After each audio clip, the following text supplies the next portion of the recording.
Well, Bigfoot will go up against Barefoot. That should be interesting. And Snakebite, the fast loser, against the Carolina Crusher. And the winners of each will go to the final round. And here we have the Snakebite over there on the far right side of your screen. And he goes up against Gary Porter in the Carolina Crusher. Gary, an old wily veteran.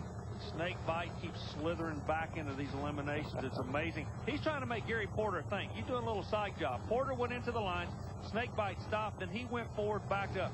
He's trying to make him think about what he's going to do. But I don't believe he's going to rattle the Crusher. Let's see. Keep in mind that Snakebite has yet to win a round. But he keeps coming back. Through being a fast loser or through the wreckage of somebody else, he keeps coming back.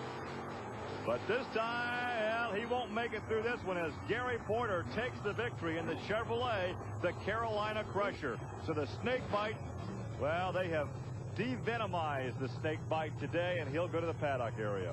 The optimum word there was today. He'll be back, I'll guarantee you.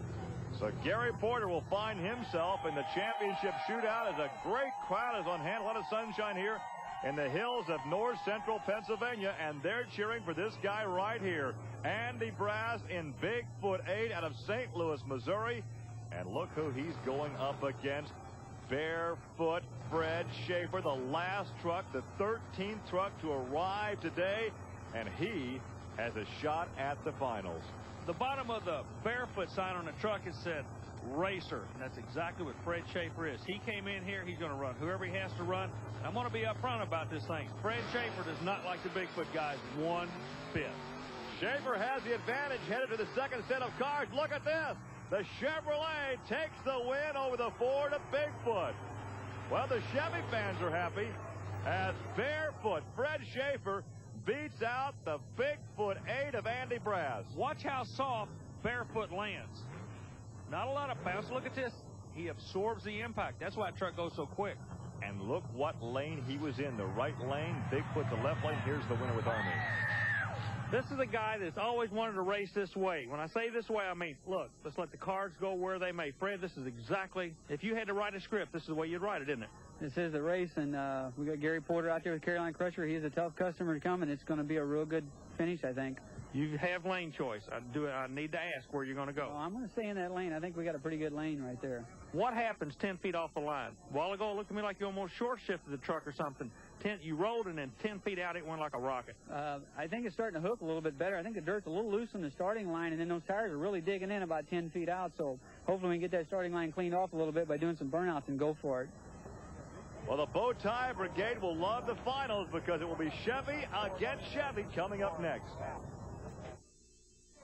Welcome back to the four-wheel and off-road Jamboree Summer Nationals. There is a host of activities for you truck enthusiasts, and to find out more about how you can be part of the action, call or write the Special Events Promotion Company. We are ready now for the championship shootout. Chevy against Chevy. Barefoot Fred Schaefer against the Carolina Crusher and Gary Porter. Schaefer is doing something that is new to this sport. He's actually doing a dry hop or a burnout on the starting line. I told you earlier that truck is 6 inches longer than everybody else's. That means if you start in the tracks of the man in front of you, you got to go over a little hump where he dug the track out. Schaefer's digging his own track out. And I think that he was kind of spoofing me a minute ago. Something is happening to that truck 10 feet off the starting line. I believe he's making a transmission shift. He runs a Lenco transmission just like they run in the dragsters. I just think he might have something up his sleeve.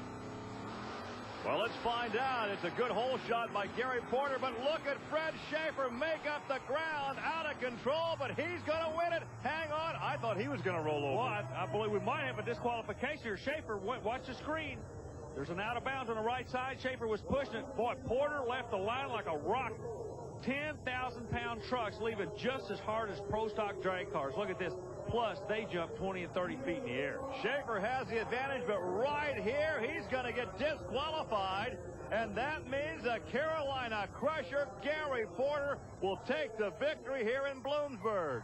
And I can't believe he took it in the left lane, Army. Well, Gary, right before the final, I sat here and literally made a fool out of myself, said the winner's going to come out of the right side of the track. Gary, I'm being very honest with you. I in no way expected a win for this event to come off the left lane. That's right. I knew I was the underdog going into that race. You know, I had the bad lane, so I just had to plan everything before I got to the line, how I was going to leave the line, where I was going to set the truck up, and I was just going to have to try to do everything perfect on that run, and I think it worked out pretty good. Our congratulations.